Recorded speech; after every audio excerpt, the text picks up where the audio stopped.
Welcome to episode 247, I believe, of the Comic Watchers. I'm Chad.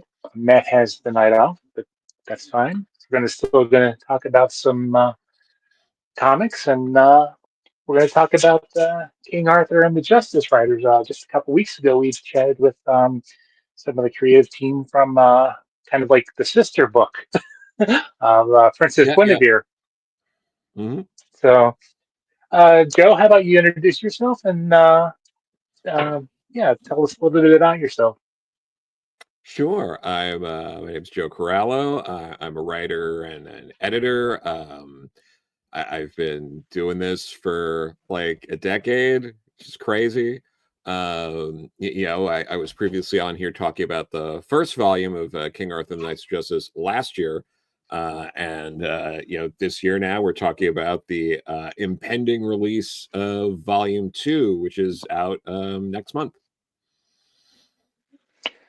So, tell us a little bit about yourself as a reader and as a professional. Sure. What was it? As a reader, it's a lot. Let me see if I can the reader there. Let's see, quite a bit there. But yeah, there's also a bunch. I've got a lot of reading material here. But yeah, I mean, as a reader, I've been reading comics since I was in about the third grade on like a regular basis, starting with the Archie Sonic the Hedgehog comics, and from there, I mean, I pick up a little bit of DC, a little bit of Marvel, a little bit of a bunch of indie stuff. I back some Kickstarters, all that sort of things. Some web comics here and there. So like I try to read as much as I can, comic wise, to know sort of what's going on. And like obscure stuff. I was just on a podcast the other week talking about Beautiful Stories for Ugly Children, which was a Piranha Press book that's fantastic that has kind of gotten memory hold. But yeah, I mean it's all great stuff. Big little Lulu fan. Love me some Love and Rockets. I'm sort of all over the place with that. There's a lot of great French comics. Obviously manga. So 2000 AD, a lot of the UK stuff. Like I think it's important to sort of try to read and know everything. So. Hmm. So let's dive right into King Arthur and the Justice Riders. Mhm. Tell us a little bit about the property itself. I know there's one of the ones that Mad Cave acquired and Mhm. passed on. It used to be a short-lived animated cartoon. Yeah. No, it was a cartoon for had about two seasons. I think it was 26 episodes total that aired at least. And yeah, I remember watching as a kid. I believe it was a Sunday morning cartoon when I was a kid, watching that. And I had actually revisited the cartoon prior to getting involved in this.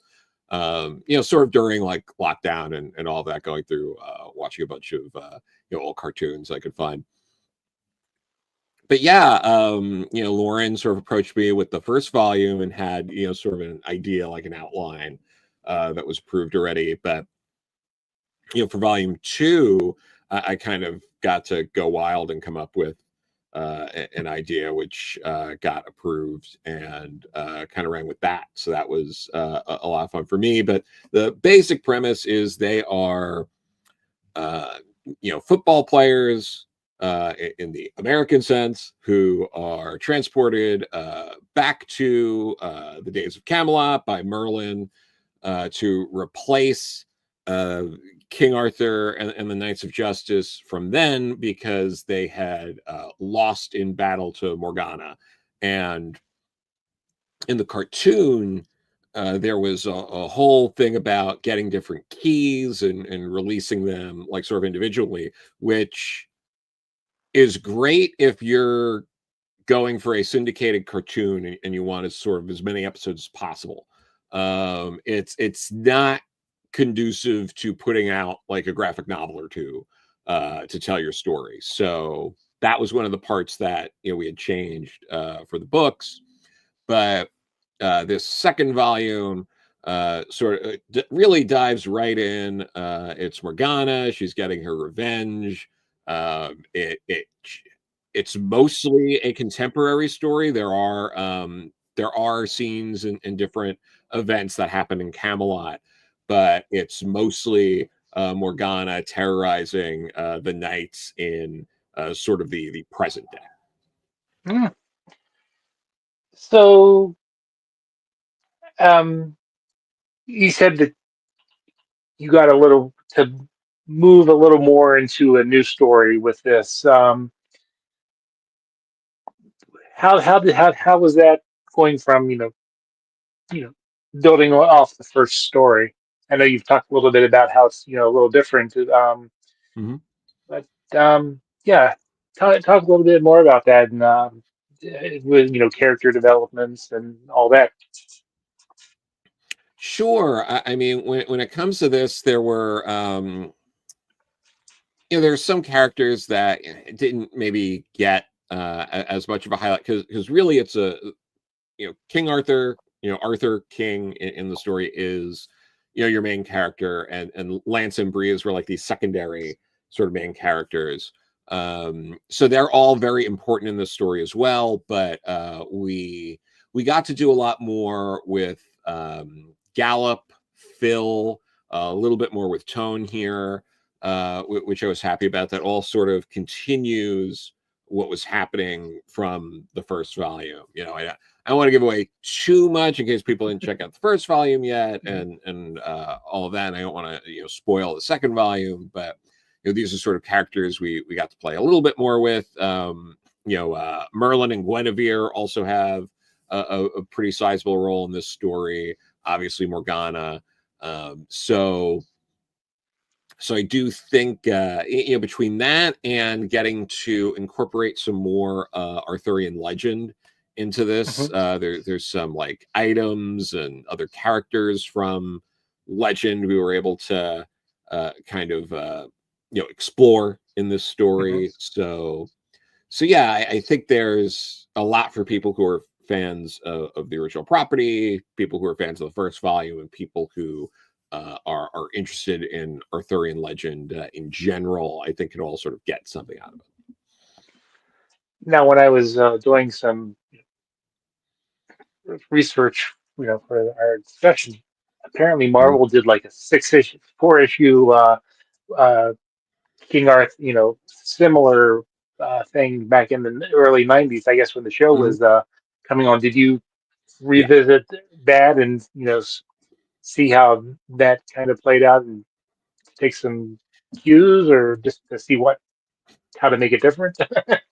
Yeah, no, I mean, I read that. Yeah, it was like 3 issues, and it was more or less a comic adaptation of sort of the pilot, like those first like 2 episodes of the show. But I did read that, and there is a character that was exclusive to that comic who showed up at least in sort of the background of the first volume. So that was fun, and was able to like I said, like take a little bit from that as well and explore it. But yeah, we were really going for a reboot here. So wasn't necessarily going off exactly what was happening then. There were certain elements that were very timely for like sort of like '90s kind of like extreme sort of comics and sort of action and stuff like that I think a lot of people are familiar with and who grew up with it. But I think we're faithful to that spirit while not feeling as if this is just something from the '90s that was transported to today. Right. So who is the artist on the book and who else is kind of helping you out for this volume? Is it the same people returning? No, yes and no. So for this volume, Guy who was the artist for the initial uh, volume still did the cover, and Lauren and Chaz were still the editor and the letterer, respectively. But for the interior art, that went. So the first volume, Gaia did the line art and also did the colors.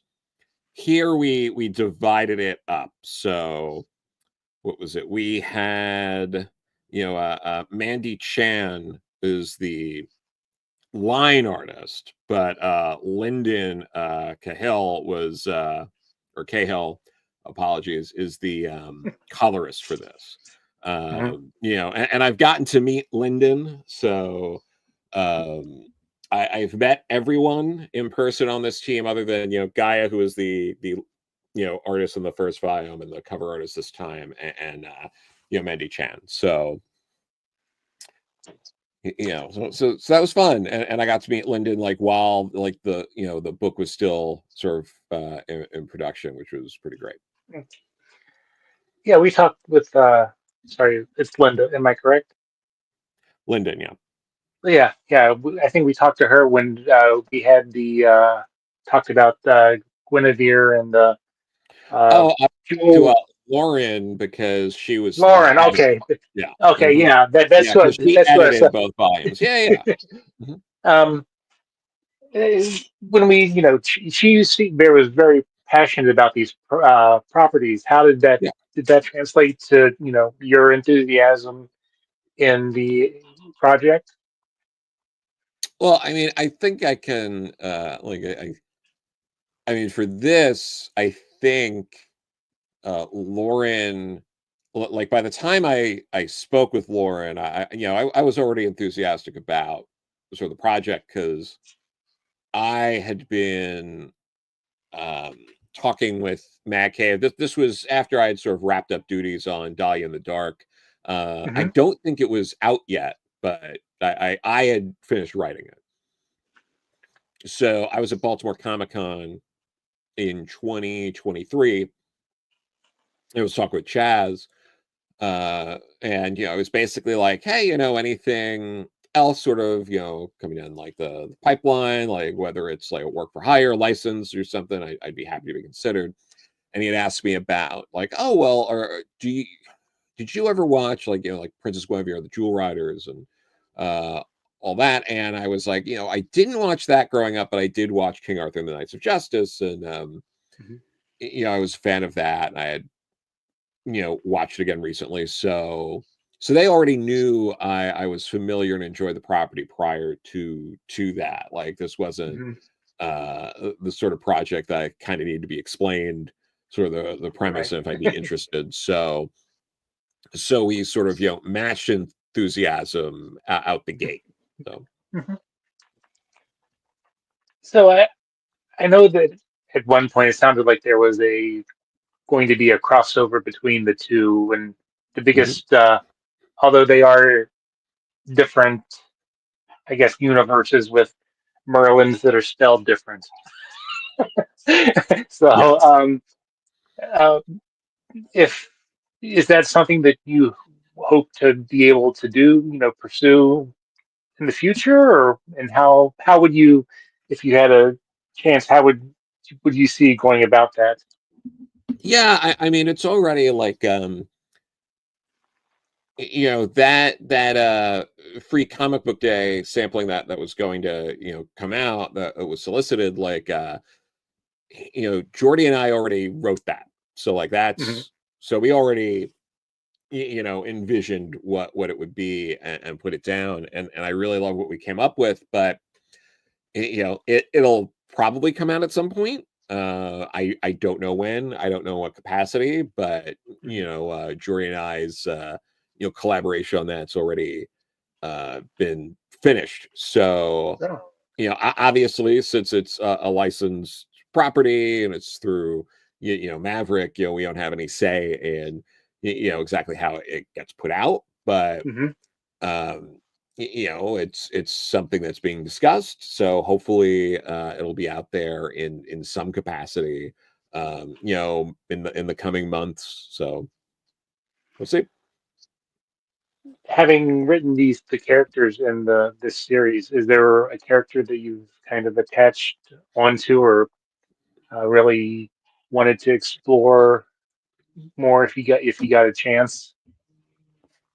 Oh yeah, I mean they're all pretty sort of interesting. I mean, there's not even necessarily a character that I wouldn't be interested in sort of exploring here. Like there's so much going on. I really got to do a lot. Like what I was able to accomplish in the second volume kind of scratch most of the other itches I had of like, oh, Hmm. I'd kind of like do a little more with this, a little more with that, and I got to do that. So I mean, there's a newer character in there I'd love to do more with, but I don't really want to get into that here. It's Hmm. kind of a Yeah. spoiler, so Yeah. but that would be like maybe the one character that there's still a lot I'd like to play with, but everyone else there's more to do, Yeah. certainly, but I I sort of did the story I wanted to tell. So again, like we'll see if more comes. I'm not short on ideas, Right. um, but yeah. So we'll see how it goes. So, are there any challenges when writing a story based in the King Arthur mythology? No, I mean I'm a big fan of the mythology. I have a nice hardbound copy of Morte de Arthur here. I've seen all of King Arthur and the Knights of Justice. I'm a fan of films like Excalibur, um, Lancelot du Lac, which I saw on the big screen last year, which was a lot of fun. If people haven't seen that one, it's a Robert Bresson film. Um, I enjoyed when Iron Man and Doctor Doom went back in issues 149 and 150 and 249 and 250 in both of McElhenney's runs. Um, there's so much Arthurian content out there, and I think it's great. So there's no for me there's really no challenge because there's so much of it's just I mean, yeah, there's a lot. There's no way you're gonna cover all of it anyway. So Hmm. like I mean, even that Grant Morrison novel, the prose novel that came out a couple of years ago, delves into like Arthurian myth and things like that. So and I enjoyed that. There's was it Luda? I want to say was the name of it, but yeah, I I like it. There's a lot to play with, Hmm. so yeah, not a challenge in that sense. Now, as an editor, does that help you as a writer to get the words out on the page and work with the artist during the creation of the book? I mean, I would think it helps. I've been editing for years as well. Like, I think it helps in the understanding other facets of the comic creating process. So, like, Hmm. knowing how important it is to get things in on time, that having empathy and understanding for the rest of the team, I think are sort of the biggest things. But yeah, I mean, maybe it gets me to proofread, an extra time before sending something in, or like, sort of like working with the editor a bit when going over all the material, and having a keen eye to like try to spot things to try to help sort of everyone out. yeah, I don't think you necessarily need to have the experience of being a comic editor to sort of look out for those things, but it's something that I think about, and it probably comes at least in part from having been an editor. So, what is it about the Mad Cave Maverick imprint that really appeals to you as a writer and as a reader? When it comes to sort of what they're doing with Maverick, I've always liked the sort of the graphic novel concept, just going for that, where you're not it's fun to play with, as opposed to floppies. Like, they're all fun and interesting, and they all have their positives and negatives. So, like, Hmm. when you're writing a floppy, you need to make sure that you're giving a satisfying story in those sort of like 22, 20 pages, what have you. But like with the graphic novel, you have like a little more flexibility to, like, maybe the first chapter or the first like beat or something, like, it can end a little shorter, and the next thing, or take a little longer. So you have a little more room to play with, as far as that goes, which I like. But as sort of a reader, I love getting a nice full sort of complete story, and being able to digest it in that format. They have great price points for that sort of stuff. A lot of their books are like 14.99, and you're getting like the equivalent of like 5 or so issues of material in a lot of them. I've always sort of like that. It's a nice size. They're a little smaller. It's a little more portable, but you don't feel like you're losing anything in sort of the dimensions in that. So yeah, I mean, I like them for a lot of reasons. I think the books come out really nice. Um, they're able to delve into a lot of different genres. It's basically just as broad of a scope genre wise as any of their other imprints, if not maybe a little more so. Hmm.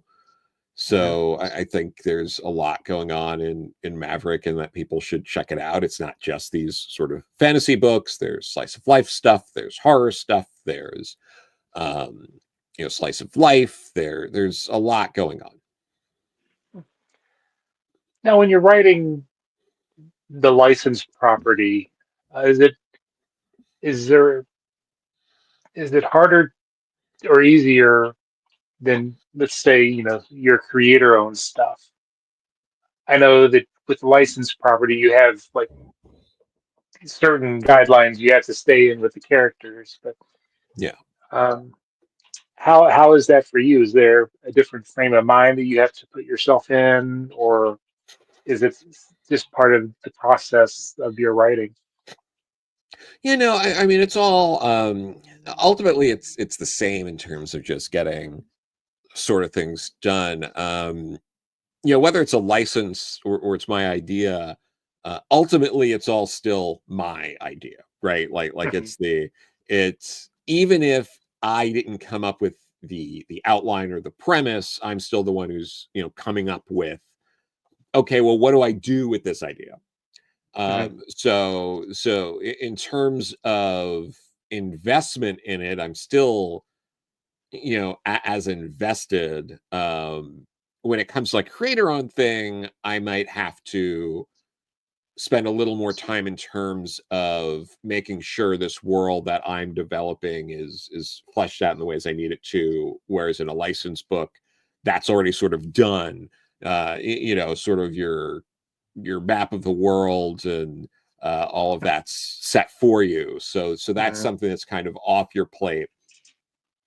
But then you have to consider things in a different way of like, yeah, it's all give and take. So like that element is something I don't have to worry about. But what I do have to worry about is making sure the characters sound like those characters and are doing what has already been established with those characters. So sort of the time that I might be taking in a creator owned book to flesh out the world and understand it and make it feel lived in, I am spending reading or listening to or watching material that this license is, like the core of it, Hmm. whether it's a cartoon like in this instance, or a movie, or a series of prose novels or other comics, whatever it is.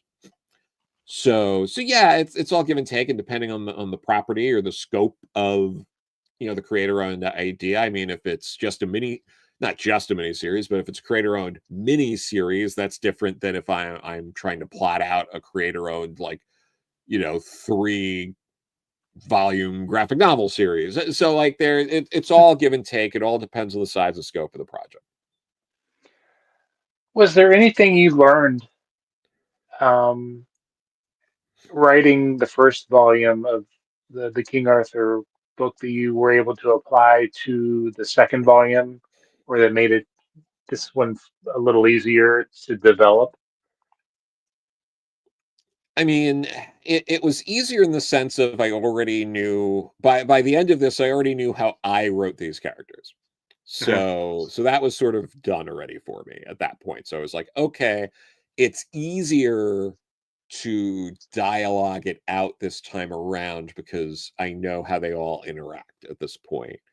That was a daunting thing with sort of the first volume. Was, oh my god, there's like a couple of dozen characters in this book. Like, how do they all interact? Like what are their personalities, and getting all that down. So that part of it was sort of a bit easier, and there were kind of like beats, and like things that mirror the first volume. So not that it's easier, but like it was like, okay, well, when I'm plotting out and laying out this book, I kind of know the beats a bit more, because now I already wrote 124 page 124 pages worth of sequentials Hmm.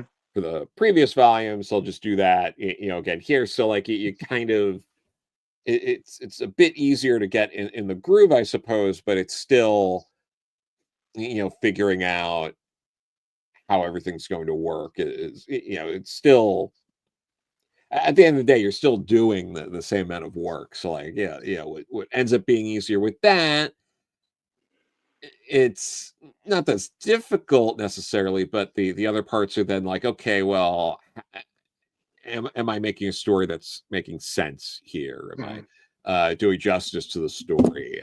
Those sort of things. So again, it's a give and take.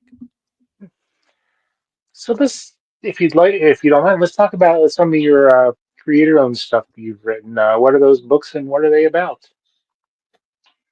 Sure. The first creator owned mini series I did was She Said Destroy at Vault with was it Liana Kangas is my co-creator, line artist, cover artist, with Rebecca Nolte on the colors. And it was a big sort of learning experience, or there was a lot going on there. There's probably a couple of things, like writing wise, I'd have changed, done a little differently. Particularly, I think there are beats in the second issue that like didn't necessarily like, I could have moved a little faster in the second issue, things like that. And that's on me, but I'm still happy with it. Hmm. I still really enjoy that story quite a bit, and I'd love to revisit it at some point. But obviously, Liana and Rebecca have gone on to do quite a bit of other comics work as well. Um, I got to do the Neverending Party, which I co-wrote with my friend the late Rachel Pollack, and that I worked on with Eva Cabrera as the interior artist and cover artist, with the majority of the colors being done by Claudia Guir, and uh, is it Micah Myers doing the lettering. Hmm. Um, that was through Comixology Originals. So that was a very interesting experience, because that's a bit more, here you go, here are your resources after you get approved, and like, it's up to you to get in on time, and if you don't, like, we'll adjust, sort of the timelines and stuff like that. But like, it's on you, so you better get it Mhm. done. You're the one responsible for the whole thing. So, you end up being a bit of like a project manager on top of that. So it was a very interesting experience. I'm glad I did it. I love that story. Um, you know, I did a few different anthologies, like the Deadbeats anthologies. I got to do 2 volumes of that with my buddy Eric Palicki, and those are also creator owned stories in there. We each did a story in it, and we did these like interstitials that kind of tie it all together, with the shopkeeper. But we got to collaborate with a lot of people, all doing sort of these music themed horror stories. A lot of up and coming talent, rising stars, as well as a lot of people who were really established. I got to work with like Ron Mars, Nancy Collins, again Rachel Pollack, Richard Case, as well as people like Marie Enger, Vida Ayala, Danny Lure, Liana, again, Daniel Kibblesmith, Rafer Roberts, there were so many people. You get to work with all these things. I got to work with Rye Hickman on that, and in the first volume, and we collaborated again a few years later. We did the 10-page story that brought Coagula back to life for DC Comics and the DC Pride, celebration of Rachel Pollack last year. Yeah, So, yeah. I was gonna wanted to talk a little bit about that more because I know that you worked with Rachel, and how was that kind of stepping into? And I mean, it you definitely were able to find her voice, for mm, that story, and I really enjoyed it. And how thank was you. that? How was that? Um, was there any nervousness? You know, stepping in and writing that story, knowing knowing Rachel and how much influence she had on the characters. Yeah, I mean, uh, honestly, there really wasn't. I just knew how I wanted to handle that, like, right away. I got a story concept over to Andrea Shea, my editor there, and for the most part, like, there were very minor sort of things that we were just like, oh well, let's maybe swap this scene around, like do this one sooner, do that one after. Like, she suggested the sort of the Justice League tryout bit be like the last bit before she escapes, like things Hmm. like that. So like the premise, the overarching premise of her consciousness was in Cliff's Yeah, mind. Robot Man. uh yeah, that was, I already pitched that, like that was like, I'm like, this is how you bring her back, like you do this. And tying it to the Tiresias War, and the Tower of Babel being under the Pentagon, and having Dr. Magnus, that like I had figured all of that sort of out already. um but she was able to guide certain things, and Hmm. help make it the best it could be. I was immediately like, I want Rye Hickman on this, and I want John Workman, who was the letterer on that run, and they were both available. So like, it kind of just fell into place how it needed to. um Hmm. I'm very proud of that story. I got an incredibly kind email from John Workman about how much he enjoyed working on that, and thought that it hit all the right notes, and that Rachel would have been proud of the story. So like, I mean, getting that kind of feedback from people like John Workman, Richard Case, I knew that this was sort of the right way to tell the story. So, Mhm. uh, I just knew in this instance that I was like, I know what I'm doing. I'm going to do right, Mhm. and it worked out.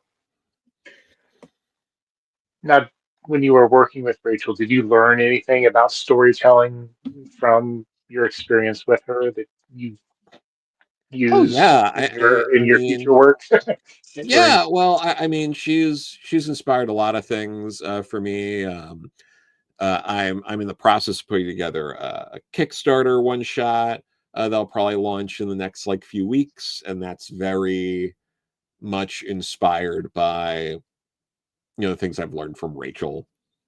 Mhm. A lot of it is just like push the envelope. The audience isn't stupid. Like you can do a lot. You can play a lot with comics. You can do some abstract things. You can think outside the box. Like she really sort of pushes that. She pushed that in her own work. um not just the comics, which I love, of course, but like her prose novels. Unquenchable Fire and Temporary Agency for me are two really incredible out there sort of novels, but it's like they're out there in in some aspect, but like when you peel it back, it's a simple story. Like Unquenchable Fire is this story that involves like reality has been overthrown and people are living in a new sort of reality, and like goes into some stuff that's really out there. But it ultimately, at the end of the day, it's a story about a woman and body autonomy. Like that's really what that story is about. Mhm. So being able to do that kind of stuff and stretch things out while keeping it grounded. David Lynch does that a lot too, but she had a tack for that. We both really were fans of Philip K. Dick. um Scanner Darkly is a favorite novel of both myself and Rachel, and that certainly informed the Never Ending Party, at least to some extent. Mhm. It being a novel that's all about how these people that just want to have fun are sort of punished for it. So it's that. So Never Ending Party is kind of a combination of like a Philip K. Dick novel and Greek mythology with 90s club kid scene stuff going on. So yeah, I mean, she's always going to have an impact on me, and I think a lot of people for the kind of storytelling she would pursue. She would just say things that would sort of make you think. Like things about like how people talk about the future and what the future will bring, but what comes after the future? Things like that are just like interesting things to ponder. You know.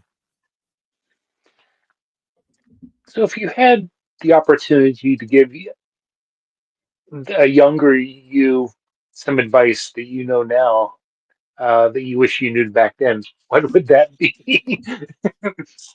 No, I mean, I sort of fell into some of this stuff in terms of like the process and all that, but like I mean, in terms of strictly storytelling, Mhm. you know, making sure I knew at an early age that like it really is about the characters. Like the if you have strong characters and they're really well developed, they almost just tell the story for you. Mhm. Like if you have a very well defined character and you know how they think and what they would do and how they would react to things, it's it is kind of like letting them tell the story for you, because it's like, oh well, Mhm. this has to happen because this is what that character would do, this is what that character would say in this instance. And the characters end up just putting all of the tracks down in front of the train that is your story for you. Mhm. So Is there any advice that you received throughout the years that really changed you as a writer?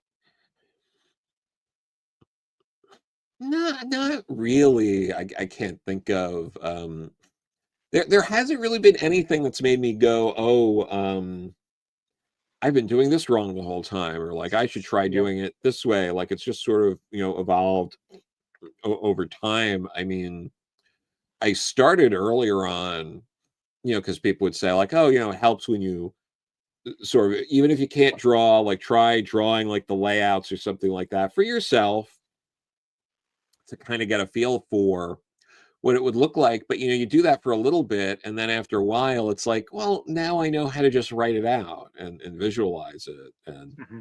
and I don't have to draw it. I could just write it, and so I haven't done that in a long time because I could figure that out. But I mean, that's sort of like the biggest thing. But yeah, you just sort of learn and grow as you go. I think the biggest thing is to just keep consuming comics. Like you got to keep reading comics, you got to keep seeing what's sort of out there, seeing what other people are doing, and doing that across other mediums. Like if you're a creative, you should not just be creating, but you should see what other people are creating. You should read comics that you're not going to like. You should read comics that are considered classics. You should read comics that are considered forgotten classics. You should same thing with like watch good movies. Watch the worst movies ever made. Go to the theater. Listen to an audio drama, read a book. Like you have to do all these things Hmm. to understand how people create. Like maybe there's something in a prose novel that makes you think about comics differently. Maybe there's something you see in a play that you're like, well, why can't I do this in a comic? Or like this kind of story would also work in a comic. Like it's so important to do those sort of things. Listen to an album, see how an album's constructed, and be like, maybe this album that's telling a story or something like that, maybe this rock opera or something works as a comic, or maybe it makes me think about how I'm doing comics differently. Like maybe it Hmm. makes me think differently about how a narrative could be constructed. Just all of those sort of things. I think it's just so important. Like, and it's maybe you're learning something from it, maybe you're not, maybe you're learning what not to do, maybe you're learning what wouldn't work for you, but that's still learning something. Learning Right. what won't work, you still learned a thing, and that's valuable. So, what comic readers these days are you enjoying and inspire you to push your boundaries? I mean, I'm a big fan of things like Ice Cream Man. I think that's a Hmm. really great one. um really anything like a lot of different Daniel Warren Johnson comics I've really enjoyed. Um, I check out some of the Energon Universe comics because it's interesting seeing what they're doing with that license. I think a lot of people in comics should check that sort of stuff out because it's like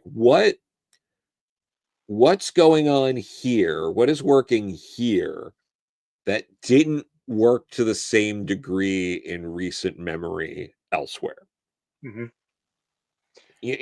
Like that's important to figure out. I really love Dynamite does those Elvira comics that David Avalone writes. They're great. I feel like those fly under the radar, but they're really good, solid, fun, and funny comics. Obviously like Jim Zub on Conan is doing incredible work. I enjoy Conan, but I'm not like a super fan or anything like that. But you read those comics and it just makes you want to be a bigger fan, and I think that's good. That's the kind of stuff you want to see out there. I've really been over at DC. I've been enjoying the this sort of new Long Halloween going on Mhm. with the rotating guest artists. That's been a fun book. Um, I like a lot of what's been going on. I'm a little behind on the Superman stuff, but for the most part, I've been really enjoying that. I've been enjoying the Green Lantern books. I think that's really been solid. Some really exciting stuff going on there.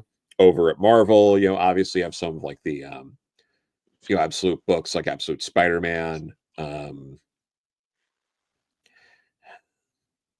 I'm trying to think Weapon X-Men. That was a lot of fun. The Cable, Cable Love and Chrome from Pepos, who obviously is also doing Space Ghost, which is Space Ghost and Johnny Quest over at which is also Joe Casey, who's doing Weapon X-Men. Yeah. Um, Pepos is also David is also doing Captain Planet now. yes, no, that's right. I did pick up and read Captain Planet #1 as well, which was a nice setup, for all of that. Any chance I can get to like read Judge Dredd, whatever 2000 AD stories, come out this way. I think Judge Dredd's incredible. And uh, I think John Wagner is one of the greatest comic writers that never blew up in the way he deserved in the States because so much of his work is UK based. I have this next to me, so I'll show up. But The Pedestrian Yes. uh, is Yes. uh, phenomenal. I had to pick up the trade. It's I've known Sean for a long time. I mean, Joey Esposito, I don't know as well as Sean. I did Mhm. love they collaborate on Pawn Shop years Yes. ago, and Hmm. I love Pawn Shop, but The Pedestrian. I mean, The Eisner nominated. Eisner nominated, but yeah, the bit which is like the cliffhanger on like the penultimate issue with you always got to look both ways. Like that killed me. That killed me. I love that. It's so good. There's a lot of great manga. Whenever like Junji Ito is putting out like they put out a collection of his stuff, that's usually pretty great. Manga like Kaiju #8, Sakamoto Days, or things I've been enjoying. In addition to a lot of like the reprints of some of the older stuff, I've told myself I really gotta check out Ranma and a Half already. I watched some of the anime back in like the 90s, but like Rumiko Takahashi is just really, really great. So I like being able to do that. Oh, Drafted from Rick Parker. Um, that was great from Abrams last year. Hmm. Um, Great graphic memoir that got snubbed by the Eisners. Like I was a little surprised that it didn't get anything. Maybe the Ringos or something will Yeah. give them. But yeah, I mean, Rick he's an incredible guy. I've met him a number of occasions. I have my copy of Drafted signed by him. I went to a signing at St. Mark's Comics around New York Comic Con.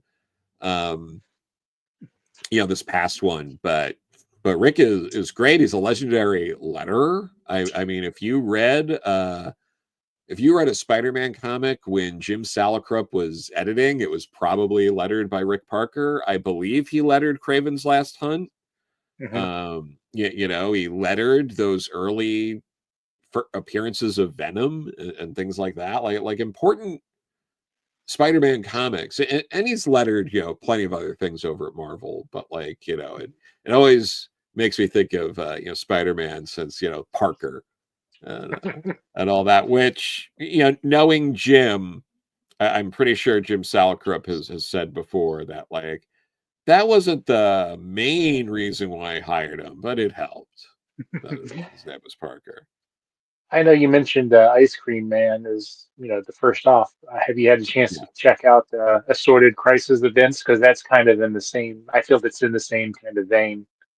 Yeah, no, I checked out the first issue so far, and I've known of Dennis Camp from Maxwell's Demons, which was out of vaults, years ago.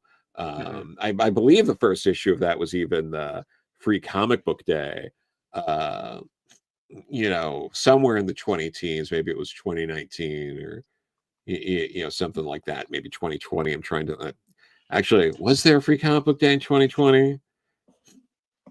I I don't can't remember. It's been Yeah, I I don't know. It's know, only been right? it's been 5 years, but it seems like forever. So. Yeah, no, it's best not to think about it. But yeah, no, I've only read the first issue of that so far, and I can't really, like, similar to like Ice Cream Man, like you were saying. It's like there needs to be like 4 or 5 issues out before I think anyone can really go through and piece together exactly what he's planning on doing, or the Hmm. exact like what's the story, because like W. Maxwell Prince did that with like haha, which I loved. But you really had to see the whole thing come out, and then you're like, oh, that's what that was. Same thing with Swan Song. So like I might not read all of sort of crisis events until like the first trade comes out, because I try to pick up a lot of floppies, but like there's only so much, and like I only have so much that I can Right. buy and hold on to and all of that, and a lot of times if I think I'm going to like something, um I'll get like a trade that I can then pass around and give to people, or like the pedestrian. So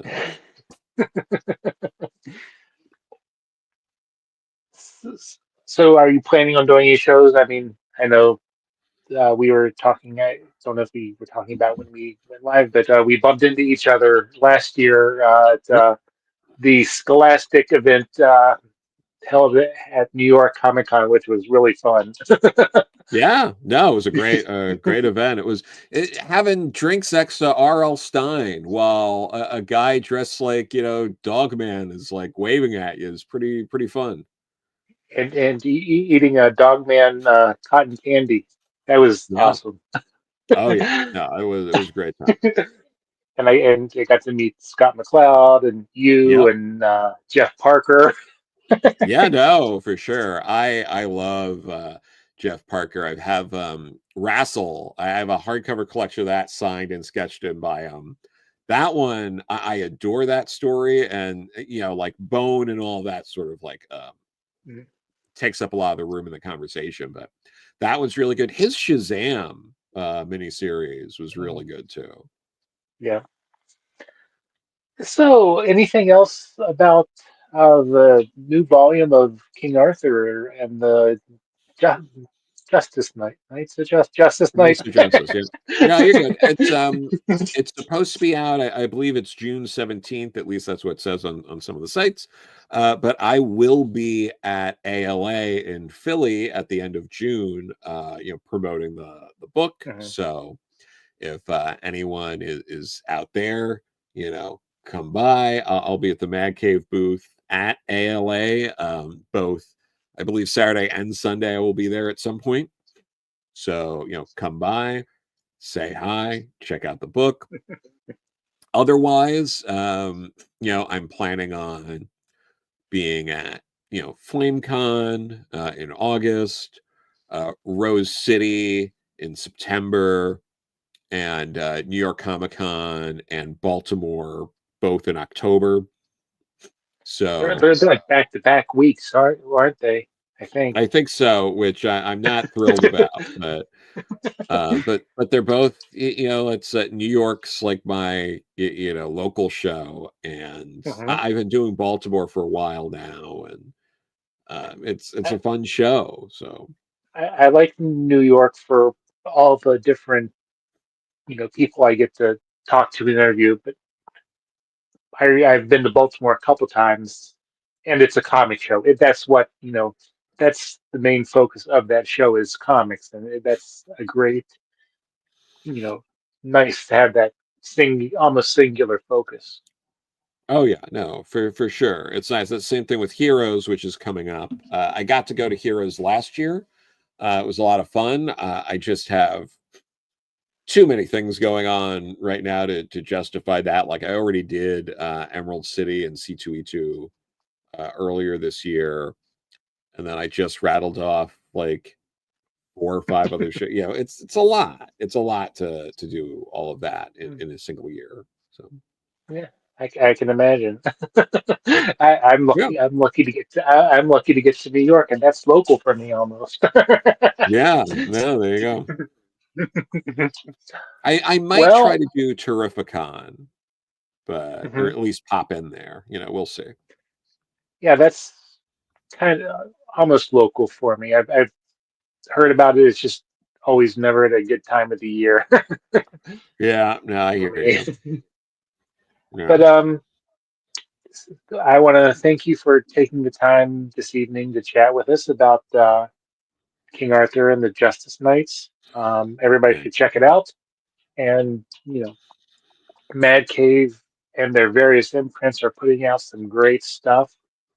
And in fact, next week we will be talking with Trevor Mueller and Bill Wacko about their upcoming paper cuts book the from Mad Cave. So Excellent. we're we're going mad with Mad Cave, and they're a great company. And Good. where Absolutely. can where can people find out more about you or follow you if you're on social media? Sure. You can find me. I am on Twitter and Blue Sky at Joe Corallo. That's JoeCorallo. On both of those platforms. And on Instagram, I'm at Corallo Joe. So it's just the names flipped. And that's sort of the easiest way to sort of follow me on social media. And I often I don't post often, but when I post, it's promoting my work usually. So Mhm. mhm. And I heard you correctly that you have a Kickstarter coming up fairly soon. Yeah. So keep an eye out for that. There should be a launch page or something coming up in the next week or two. It's going to be under. I'm working on this with Chase Bluestone, who we just did a story in Young Men in Love Volume 2, which is out in like a couple of weeks.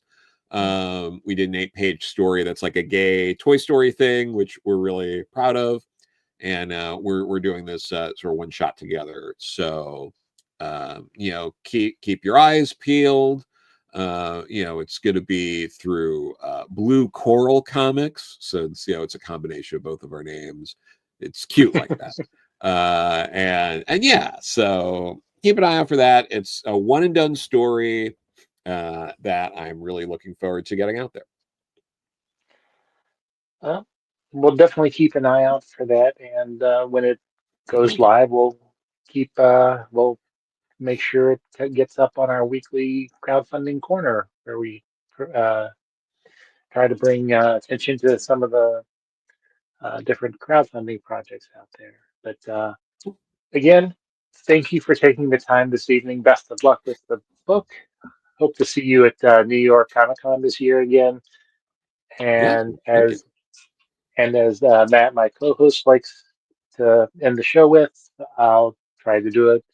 Probably not as eloquent, but the world can be a crappy place, especially these days. So try to do something good. Do something for somebody. Read some good books. Just do something to make it a better place for all of us. And we'll see you next week.